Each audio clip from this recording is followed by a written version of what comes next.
Greetings in the name of Jesus. Angibingelele bazalwane egameni likaJesu. Ngicela kungasebenzisi kakhulu, it's just for today. Ngicela ngasebenzisa ipulpiti kwanamuhla. It will affect media, Angathi noma kutawuphazamisa kodwa ucombo. but namuhla the topic is very practical. Sihloko sanamuhla sisesento.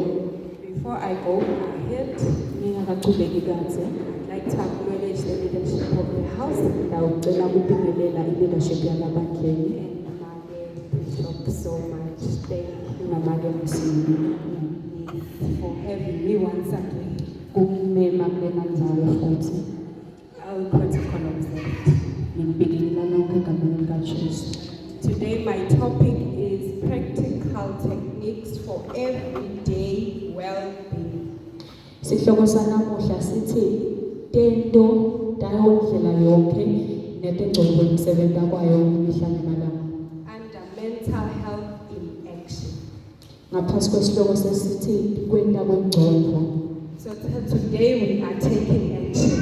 Namuhla sisebenzisa ingcobo. The last time I was here, Nangcina lana I remember I unpacked what mental wellness is, ngiyakhumbula ngachazela abantu ukuthi yini inkinga the tengcobo. disorders that we face, Inkinga letiba khona and there was a lot.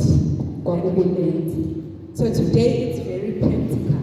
Namuhla sitawukhuluma ngekwenta. Being practical, kusho ukuthi I'm not going to speak alone today. Kusho ukuthi ngeke ngikhulume ngedwa mina namuhla. Sitawukhuluma song. Sitawukhuluma sonke. Amen. So there are different techniques that I have come up with namuhla. Kunetindlela letiningi letinato namuhla. There are three important ones. So these techniques help in managing our stress. Letindlela letisita kumanage kukhathazeka kwethu. They boost our emotional resilience.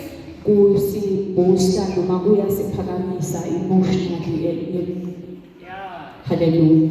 Amen. Singisi. And it also maintains our mental wellness in our daily life. Kuphindele bese kunakekela ngengcobo tethu imihla nemalanga. So number one, there are mental health micro habits.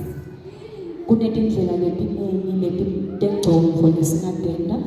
Meaning that these are small habits Tindlela letincane that you can piece together with other things that you do in everyday life. longatihlanganisa naloko konke lokwenta imihla nemalanga. The second one we will touch on is thought reframing. Kwesibili ukuthi yini longayenta kugcinisa ikukwenta kwakho. Where we are going to be changing our negative thoughts into positive thoughts. Lawe sitawushintsha khona tigcobo tethu ukukhuluma lokukabi sizote ukukhuluma lokukahle ngegcobo tethu. And the last one is grounding and breathing techniques. Kwengcina kubiyela nokuphefumula indlela. Can I just say before I continue that this technique is for everyone. Letindlela letitawonke wonke. It's not for a certain group of people. Akusiko kwalendlazana thini. It's not for youth. Akusiko kwalabasha. It's not for bomake. Akusiko kwabogogo. It's not for bogogo only. Akusiko futhi kwabogogo kuphela. Not for bobabe only. Hayi nabo bantu. It's for everyone to do. Kwawonke umuntu ukuthi akwente. In our personal lives, not only here, Etimpilweni tethu hayi lana kuphela. but out there when we are facing stress, anxiety, and all the worries we are facing in life. Kenja nalengaphandle nasidibana nalo lonke ihlobo letinkinga. So I'm just going to jump into the mental health micro habits. Ngidawungena etindleleni letentiwa yingcobo letincane. There are different ways that we can pair mental health habits Kunetindlela letihlukene lesingabe sesikhulumisha ngato with noma daily life. The first one lokucala is a gratitude list. indlela yekubonga kwenta luhla lekubonga. A gratitude journal. Kuba nebhukwana lekubonga. Meaning everything you are grateful for, Konke lokubongako you write it down. ukubhala phasi. So how do we turn that into a micro habit and how do we make it coexist. Sikwenta njani ukuthi lokho bese kuyasebentela? When we wake up in the morning, for Nasivuka njalo example, ekuseni, we have our time to pray, right? Siba I would nesikhathi like to sokukhuleka. assume that. As soon as you are done with that, nawuceda you kukhuleka, set your reminder to write down a gratitude list. ubese uhlela isikhathi sokuthi ubhale phasi leluhla lakho lekubonga. This helps you and encourages you to keep going. Lokho kukusiza pheze kukunike umdlandla wokuchubeka. Once you see all the things that you have gone past and gone through, Wabona konke ke lo wendlulekiko, it gives you the strength to continue. kukunika amandla ukuthi uchubeke. We also have a 2-minute stretch before any activity. Sinemzuzu lemibili ke yokwenza ku-exercise lomncane.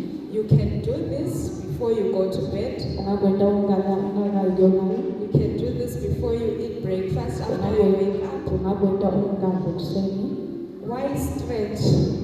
utilulelane So that we can get these hormones moving in our bodies, because sitawenda imizwa ihambe emitimbeni yethu. there is this happy hormone in our bodies when we move a lot.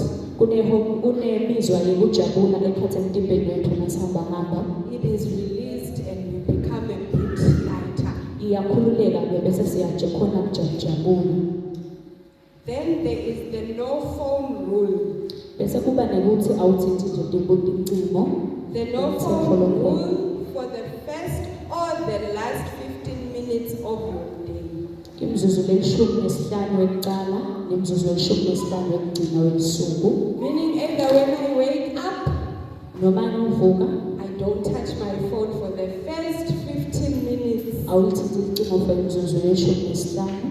Or before I sleep, I don't touch my phone for the last 15 minutes. Noma nawulala awulithinti icingo for imzuzu lelishumi nesihlanu. Not even to check the time. Awuhloli ke khona nesikhathi.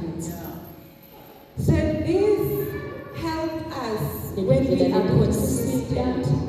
Nasitenda imihla nemalanga. Because mental health is not about the intensity of how deep this thing is. The things that I've mentioned are very simple.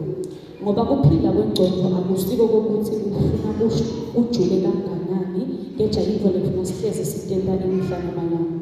So it reduces decision fatigue and also makes our well-being automatic.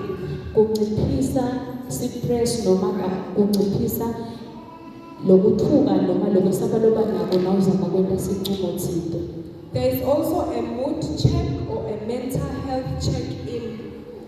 Kuba nendlela yekuhlolisisa ingqondo noma kuhlolisisa ukuthi ujabule noma ukwate kangakanani. So lapha ku-mood check uyatibuta wena uthi namuhla ngitiva nginjani. You ask yourself, am I okay? Am I angry? Am I frustrated? Am I hungry? Am I happy? You ask yourself those questions. Ubuta ukuthi ujabulile, ukwatile, ulambile, usuthi, ukanjani nje. And name those emotions. Get it out. Ibhale Say them. phasi leyo mizwa losukuyiva ngaleso sikhathi. This builds your emotional intelligence and it Ukwakhela builds your emotional literacy. ukwakhela imizwa yakho njalo njalo. We also have 1-minute intention setting, Kunemuzuzu munye we-intention setting. where before you start your day, you write down what you would like to see in your day. You write down how you would like to feel in your day. Lapho ubhala phasi khona lofuna ukubona noma lofuna kuva ngako usengakaphumeli ngaphandle kodwa indlela yakho loba busy ngako imihla nemalanga. So for example, today I will be patient. Sibonelo namuhla ngidaba besineke. Today I will be intentional and I will do things on purpose. Namuhla ngidawuhlosa ukuthi ngento entipho ngesimambomo. Is there anyone who would like to mention what they may think about the 1-minute intention setting? Just a sentence. Lekala namuhla. Then you continue. Bani ke lofuna kusendela sibonelo sakakhe sa1 minute ucala ukuthi namuhla ngetipho lofuna kudinta. This is a very practical session. Sorry, I'm not here to preach. Siyaxoxisana. I chose the pig because I can't use Bulala system because I don't know the names. Ngicela ukukhetha. Yes, ngicacala noma ke gogo who's in front of us here. Makele gogo. Yes. Can I give you the mic?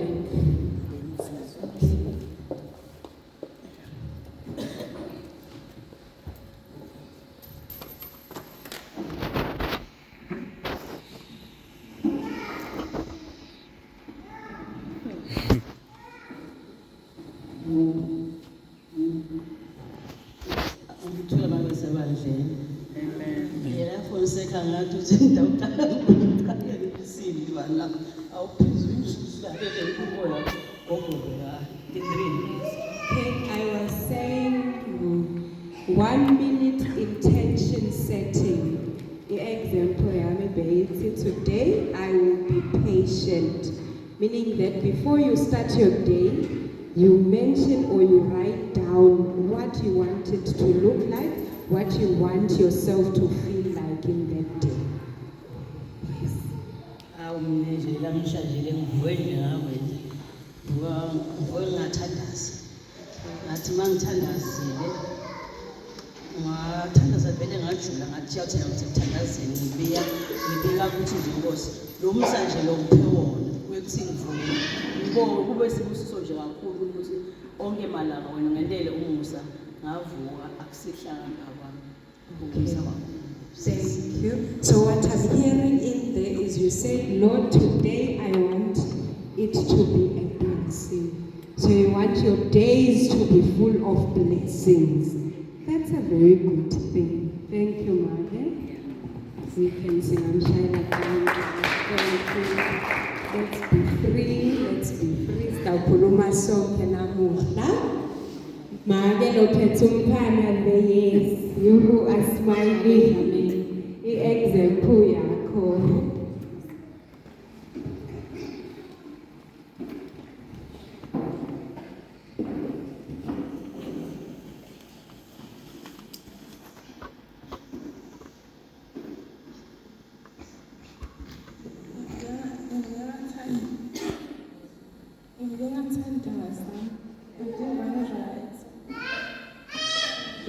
Okay, I'm happy with you doing right now, but I want us to just shift to what do you wish your day to be like today? Today I want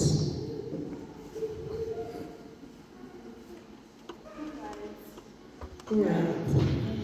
Okay, thank you. All right, we'll end there. Let's continue. Today we are all on the spot. I'm very sorry. Sikhona sidawukhuluma sonke. Yes, and let's move on to the next one, which is called mindful scroll and mindful audit. Kuhlolisisa lento engcono. It means Kusho ukuthi deleting unhealthy apps, kubulala lokungasimgcoka, deleting unhealthy content. kubulala lokungakusebenteli. For example, these days we are a lot on social media. We have cell phones. Kulamalanga sikhona kugcobhogcobo ko-WhatsApp.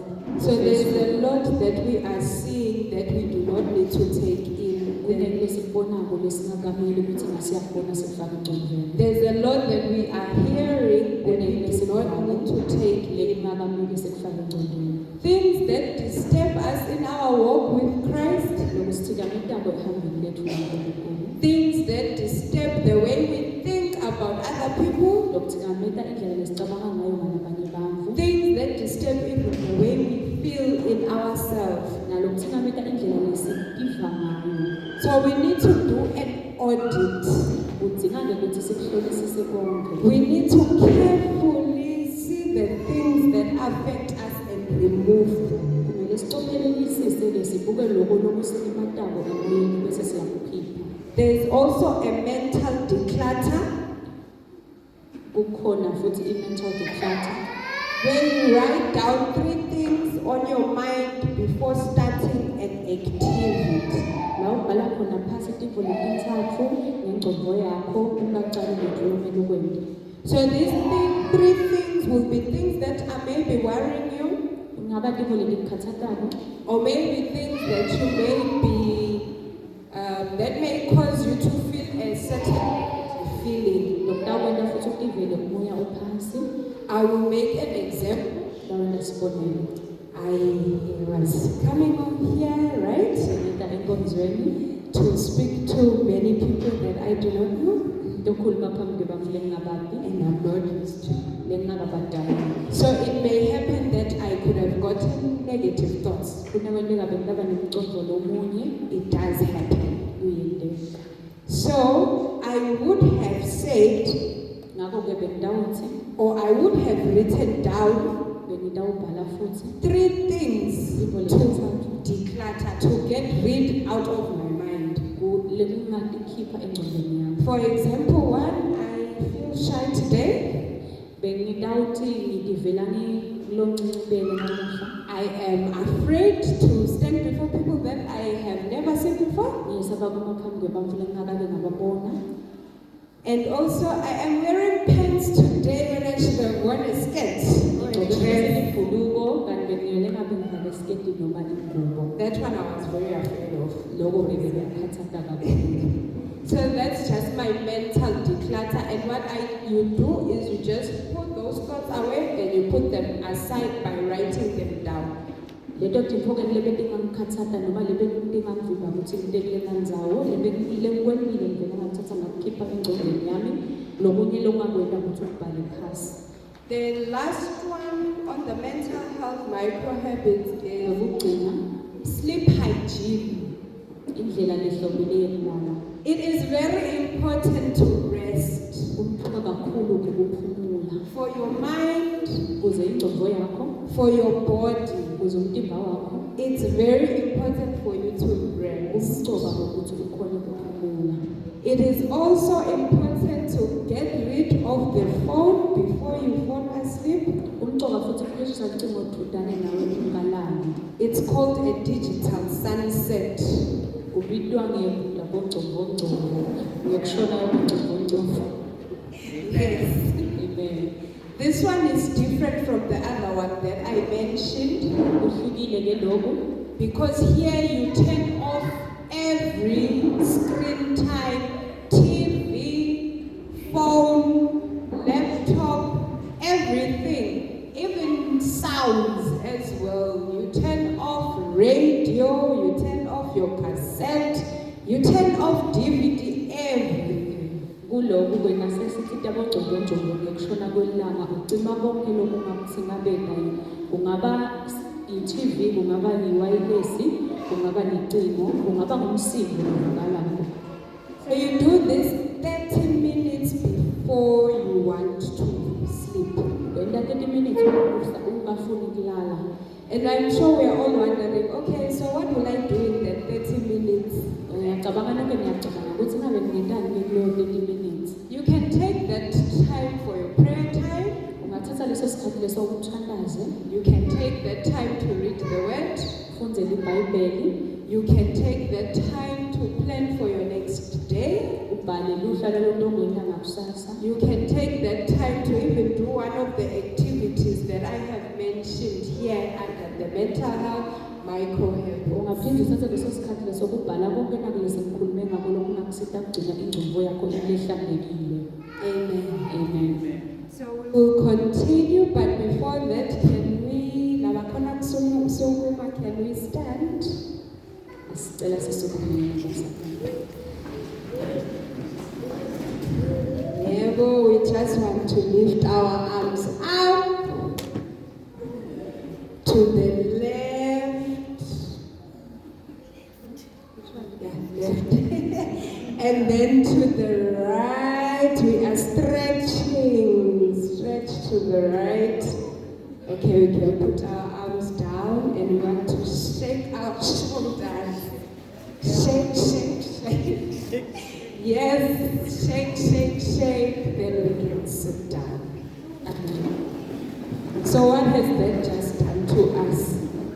It has kind of relieved the anxiety. loko kusikhululeleke lo muzwa It has kind of relieved the stress that I am going to be seated here listening to this person that I don't know. And uyasikhomba uthi asikhulume today. lo muzwa wekukhathazeka ukuthi namuntu bese namanje phambi kwethu bantu othi asikhulume. So it's one of the micro habits that I mentioned that we should stretch.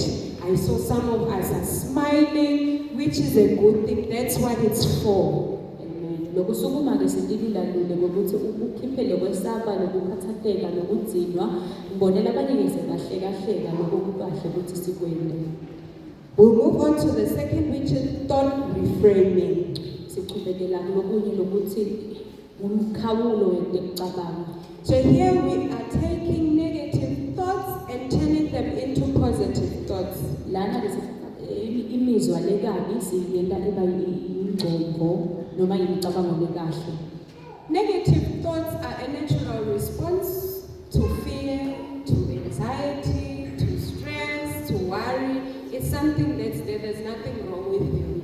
Imicabango lekabi ikhona lapho indlela yokuphila kungaba ukukhathazeka, ulamba, ukugula, ubuhlungu, ukwata kukhona ingxenye yempilo.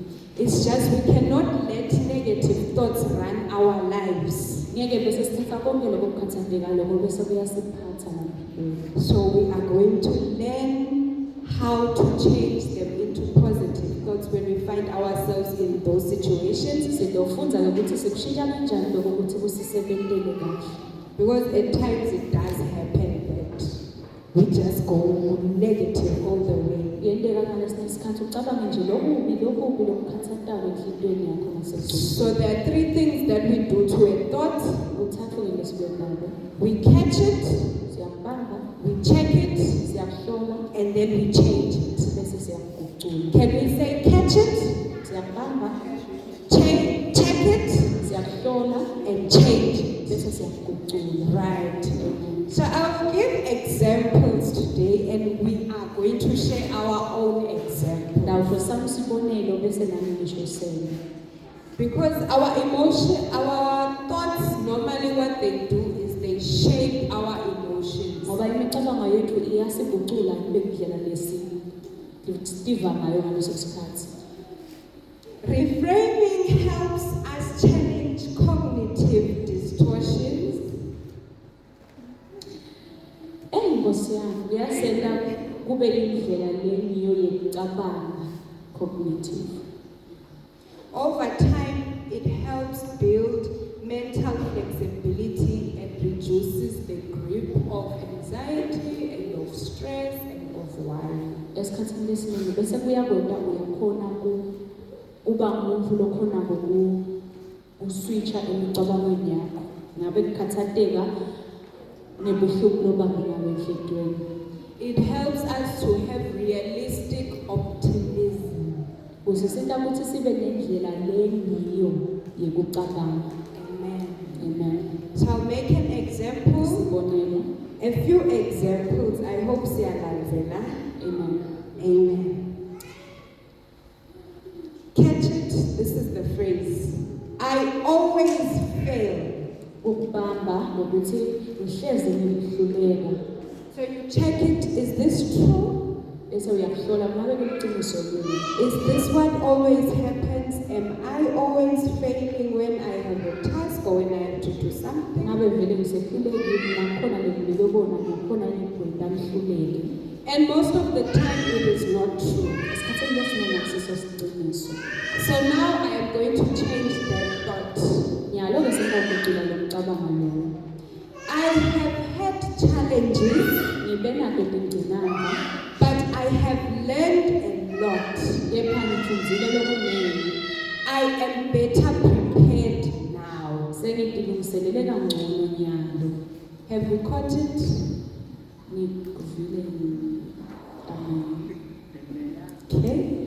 I'll make another example before we start to speak up. What if something goes wrong?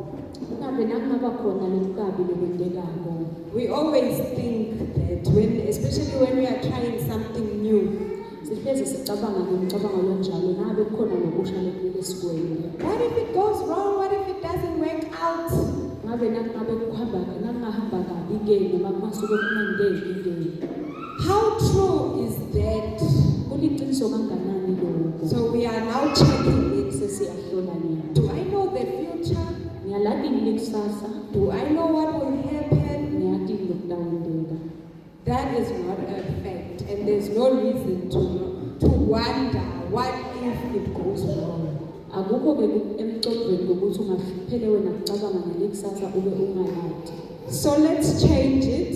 Asikugucule.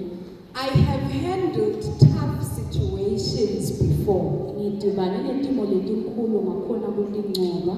I will figure it out if something happens. Nakukhona lokuvelako ngidawukhona nako ukungcoba.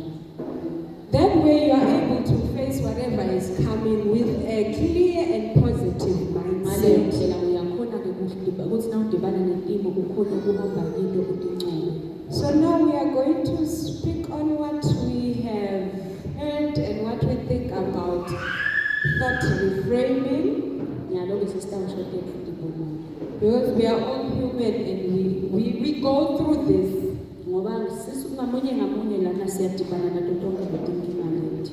So we will, do I have to pick again? Do we have volunteers? Maybe we'll say, can I try? It's not wrong. There's nothing that's wrong. Nothing you would say is wrong. Let me put it that way. Hallelujah, bazalwane. Through experience, not so long ago, I was trying to call my husband. You can use this one. Bengishayela umyeni wami ngangamthole emoyeni. Kani abe umuntu lothile akakhona ukuphefumula. So la ngcobo nami sengicabanga ukuthi ngabe kwendekeni ngabe ushonile yini. Cause le ngikhulume nayo ukuthi usithi esibhedlela. Ngathi kuda kancane ngabe kwendekeni ngabe ushonile ngabe ngashona mina kanjani ngaphila njani. I catched leyo emotion mase ngiyayihlolisisa ngacubeka ngashaya ngakhanza ukuthi alright ngase ngithi ngaphinde ngidibana nalesimo lesi akumele ngijampele ma negative conclusions. Amen. That is very correct. Any other volunteer? Yes, please pass the mic.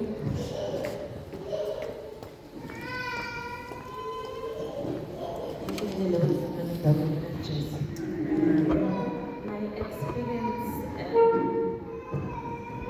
work, umphathi wami olalokhu nangikhuluma naye or trying to get hold of her bengamtholi, and my responses akhe nangibhalela wena negative.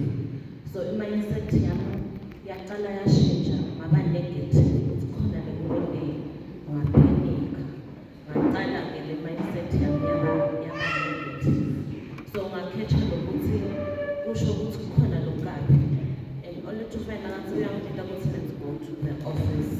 Ngakhanza ukuthi naye target that she had to deal with, and meeting in person ngakhanza ukuthi konke positive. Ngakhanza siletindlu lebekade sebenza ngitona betela ukuthi angangi-attend. So now ngifika ngakhanza the environment and what I had in my mind was negative, and I found that everything is positive. Okay, thank you for sharing your experience. So taking from that, it means that the next time our bosses call us Lokho sekushidiwe and we run to the negative side of things, nasishayela baphathi bethu agameni bese sicabanga lokukabi. we are going to just come to a positive Kumele bese siyabuya kulokhu lokukahle. thought and say, I'll just make it up that even though Noma my ngabe superior has called me umphathi wami ungishayele and I do not know what it is for or what it is about, I will show up because I do my best at work. ngidawuvela ngoba ngiyadi ukuthi kumele ngwendane emsebenzini kungokukahle. Right. Thank you for sharing your experience. Amen. Siyabonga bazalwane. So we want to change negative thoughts into positive thoughts. Sishintshe imicabango lekabi siyenza ibe imicabango lemihle. Maybe Mage, who has the mic, can share with us one. Make dlamini.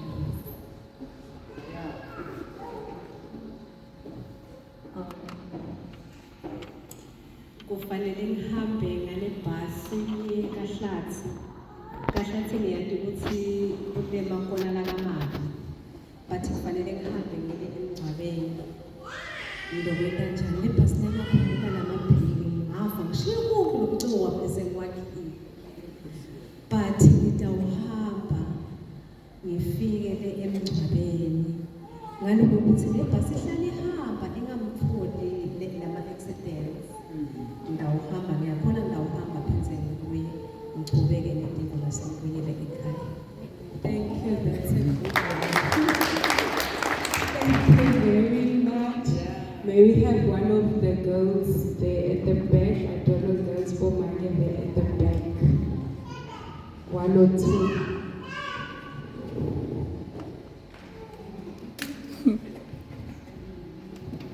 In the pink jersey. Oh, there's Mage there.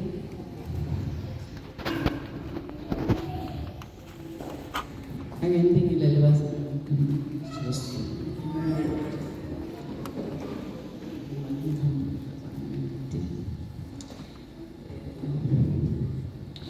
Uma ngihleli nje ngiyedwa empilweni yami ngicalile kumkhona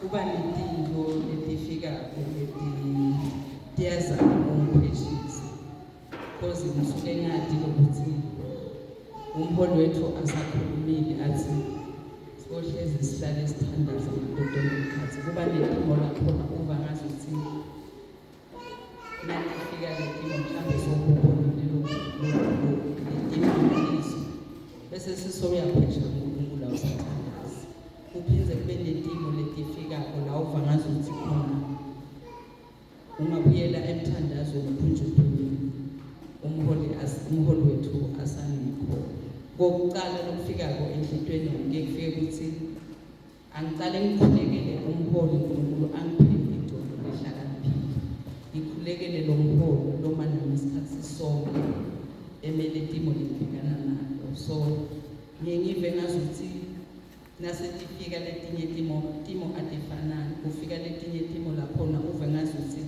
uma utala nkonzweni ungathi umuntu ewaphuma labanye babona ungazuthi siyaphuma kumele sivale but uve wena lesikule sekufikele ungete waphuma la nkonzweni bese uyawabhiliva amagama uNkulunkulu lawaphathisa ubone ukuthi asishumayele ukuthi sihlezi sithandaza ngaso sonke isikhathi uyafika kuthandaza ngakinto ikhathi ngibona ngathi timo tiyashintsha nganyalo nje kunesiko lesincinzekile bazalwane uyafika lokuthi kokucala lekufuna kwente funa ngikhulekele ingcebo yaNkulunkulu bema uze phakathi so ngisaqhubeka kanyalo ukuthandaza noma ngingaphumiseli ngisahani ngisebenzise indlela emlomo ngoba inhliziyo isuke ithandaza yini ukuthi sengiyaphuma. Okay, thank you so much, Mage, for sharing your experience. Siyabonga Mage. So I will try to change those negative thoughts. They are bad things that happen. There are always challenges into something positive that you have said. Sitawushintsha yonke le micabango lemini siyende imicabango emihle kulokushintsha.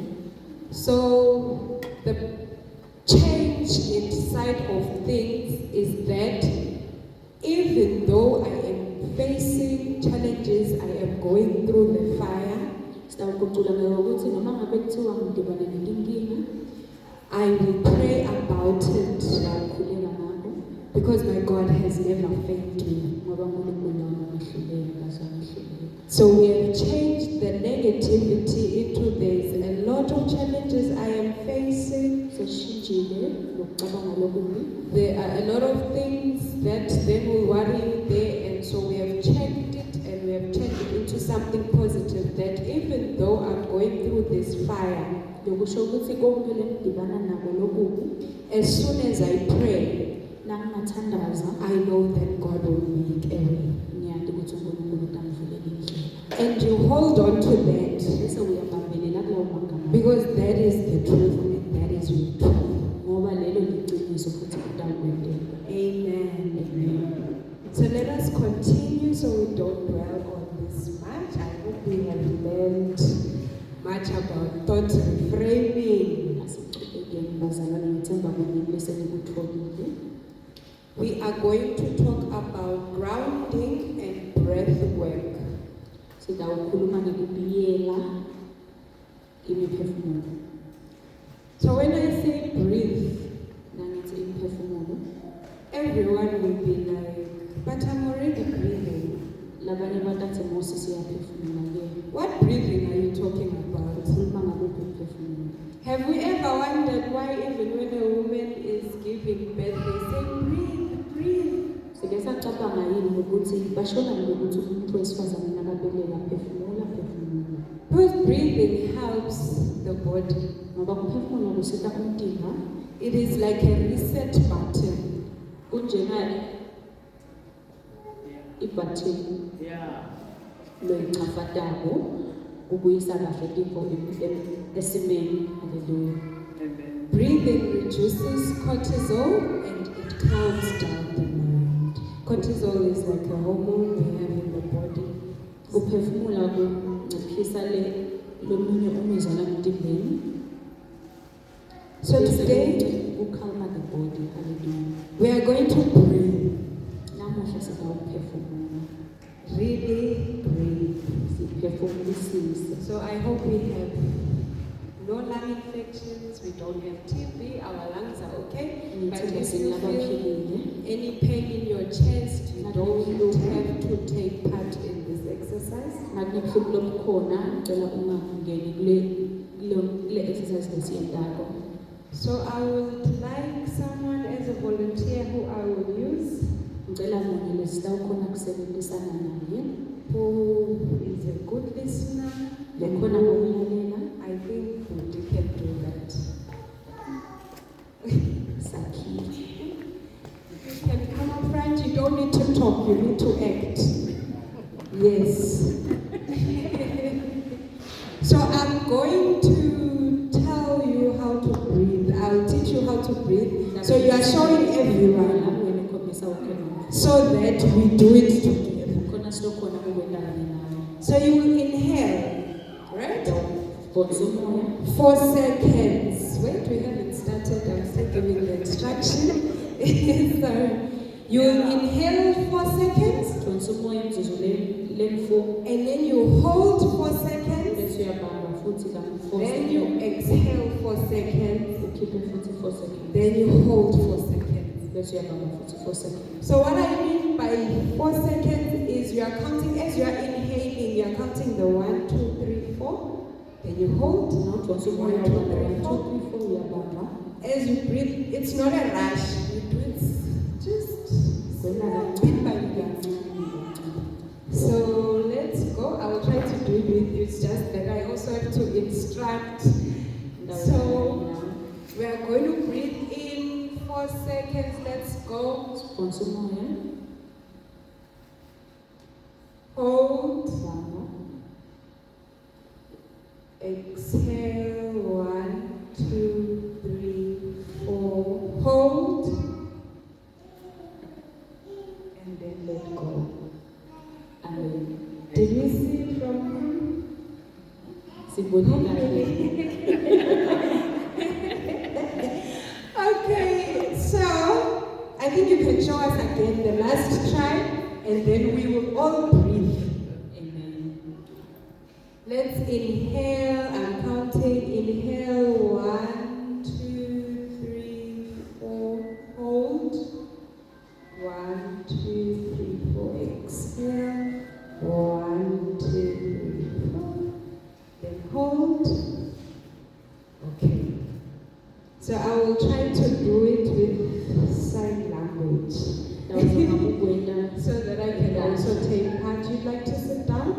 Okay.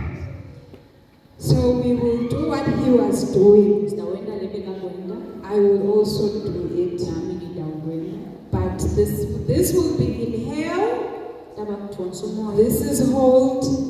bamba lo, This is exhale. ukhipha umoya, This is hold. bese kubamba. So we are doing it together. Sikwenda sonke. So let's go.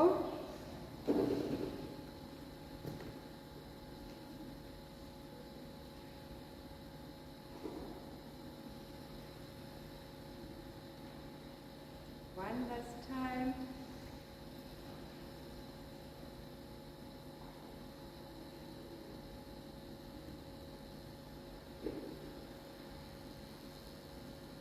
All right. Okay. So how does that feel? How does that feel, my interpreter? It feels good. Good. Right. That's how it should be.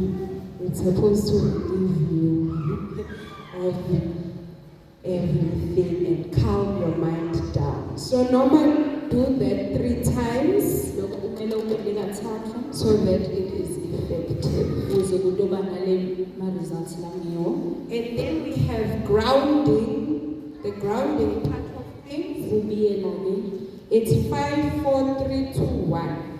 ngo-5, 4, 3, 2, 1. And this puts in your senses. Kubeka imizwa yakho. So 5 means look at 5 things that you can see. Buka tintfo letingu-5 letibonayo. Things you can write down. For example, you see a pulpit, you see a chair, Stool, you see a watch, luwashi, you see a wall, konza, you see a door. isivalo. I hope those are 5. So, grounding means you are bringing back your mind and your focus to one place and where you are at that moment. Kubila-ke ukuthi ulandza tonke letintfo utibeke ndzawonye bese ugcila kwentfweni. 5 things you can see. Tintfo letisihlanu lokubonako. Now we are going to 4 things that you can touch. Bese nyalo sesidaka tintfo letingu-4 longatitsinza.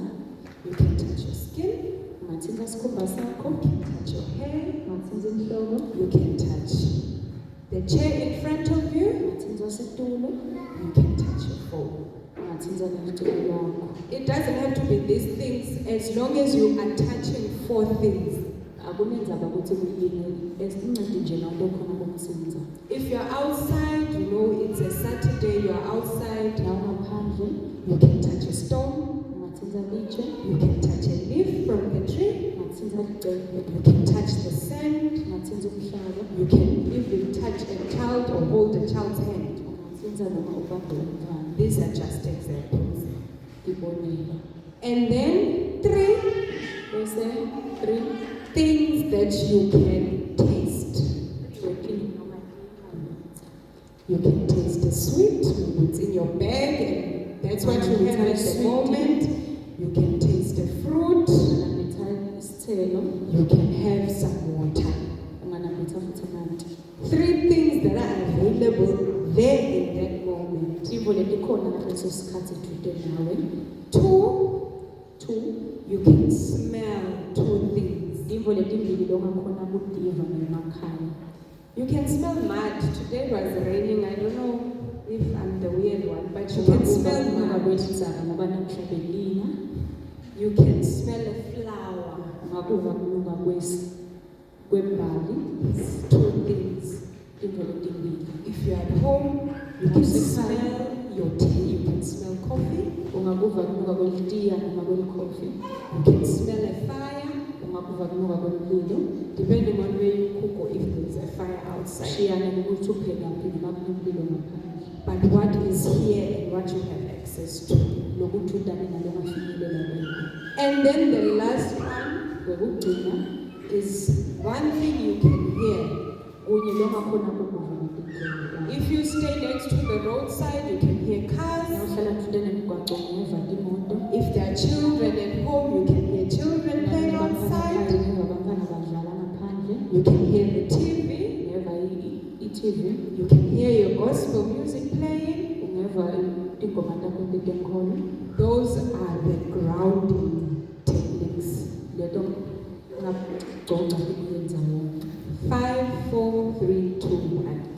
That's according to 1. And when you do these grounding techniques, Nawenda le tindlela leti you have to be intentional. kumele ube nenhloso. You have to want to be grounded. Ufuna ufune lokhu engalindile. Because I don't think you will hear the sound that you are looking for if you are not intentional. Angicabanga ukuthi ungakhona ukukuva lo ufuna ukukuva nawungele inhloso. So you have to take it upon yourself to actually do it. And it's a decision Kumele ke udinqinele ube nenhloso yokwenda. that I want to ground myself right now. I want to leave everything I'm doing and forget about the worries I'm having right now and bring my mind back to focus. Ngibuyise ingqondo yami ekunakeni. So this really helps to wind down. Kuletha ingqondo yethu. It helps even for better sleep. Usika futhi ukuthi sikhona kulala. And it just makes your mental state way better. Kwenda lento ingqondo yakho ibe ngcono kakhulu. So I want to remind us to breathe when we have to breathe. Ukuthi ngifuna sikhumbule ukuthi siphefumule nakumele siphefumule.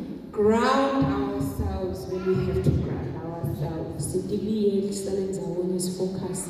Change our negative thinking into positive thinking. Ushintshe indlela lembi yokucabanga yende ngendlela enhle. Change our habits. Ushintshe indlela yokwenza intimo. Use mental health micro habits. Usebenzise indlela letingeto lekulapha ingqondo. Pair up your mental health habits with everyday life habits. Xumanisa noma hlanganisa indlela yakho yengqondo nakho konke lokwenza imihla ngemalanga. And I know at times, Ngesinye isikhathi because I also do practice this myself, I can't talk about something that I don't practice. ngoba nami ngiyakwenda I can't use this on patients if I also don't try and run on myself. angeke ke ngimtshele lokhu kube nami ngingakwendi. I do know that sometimes it does get very difficult Ngiyathi ukuthi sinesikhathi kuyabe kukhulu to the point where I cannot do anything. I want to ground myself, but my mind keeps on saying, I just hear cars. There's nothing I can smell. kangoba nathi ngifuna ukufocus emveni ingqondo yami iphele nje kwezulu angikhona ukuvala into angikhona ukubona lutho. I know that at times people get into situations where Ngesinye isikhathi siyangena entimeni it doesn't seem like there's a light somewhere. ungazi ukuthi kude kukhanya lokukhona le ekugcineni kwale nkinga. So at times positive reframing becomes difficult. Ngesinye isikhathi ke ukucabanga lokukahle kuleso simo losuku kiso kuba lukhulu. But there is one thing that I know, Ejabuna kunye lengadi and as a believer myself, njenomuntu lokholwako kwamine I practice ngiyenda ngiyakwenda kwana naye is to have faith. ukuthi libe nokukholwa. And when you have faith, Nawe nokukholwa you understand that there's nothing else that can be done besides Jesus. lokungenteka ngaphandle kwaJesu. So we call upon the name of Jesus. Bita igama laJesu. Right. Amen. So as I am ending this morning, Ngikhetha I cannot live without mentioning the verse from the book of Ecclesiastes 12, encwadini ya-Ecclesiastes 12 verse 13. verse 13. I have written the Amplified Version. Ngibhalile leli verse laphansi It reads, likwenzeka kanje. when all has been heard, Konke nasekuvalelwe the end of the matter is gcina kwaloko fear God. yesaba uNkulunkulu. Worship Him with our-filled reverence, Mkhonde knowing that He is Almighty God, wazi ukuthi uNkulunkulu and keep His commandments. bese ugcina imithetho yakhe. For this applies to every Ngoba person. lokho kumele kwenziwe nguNkulunkulu. I have come here to talk about the practical ways of dealing with your mental state and mental Ngicela well-being. ukuthi umuntu okhuluma ngendlela lesinginda ngayo yokukhuluma kulapha ingqondo yethu. But at the same time, we cannot ignore the fact that we are spiritual beings and we Angeke are bese intelligent. sifike eceleni lokuthi sibantu bemoya siyakholwa. Amen. Amen. So when things get too tough Mase imothe ibita and these mental health things can't help you, lese ukufundisile kungawuvumatha kukusebenteli, run to your creator, hamba ugijimele kuNkulunkulu. run to your pastor, Hamba kumfundisi wakho. come for the pastoral counseling. Ude for emowani If your journal is not enough, nabe lo mbhukudu wakho incwadi come to the church testify. Because another way of a gratitude list, if I can put it in plain verse 10, is through a testimony. Hallelujah. Amen. So apart from God, Ngaphandle kwaJesu, life is full of meaningless weariness and disappointment. impilo igcwele ukukhathazeka, uhlungu nenhlupheko. With that being said, God bless you. Ngaphandle lokungaphethi, uNkulunkulu ngicela angibusise angigcinele mina. Amen. Amen.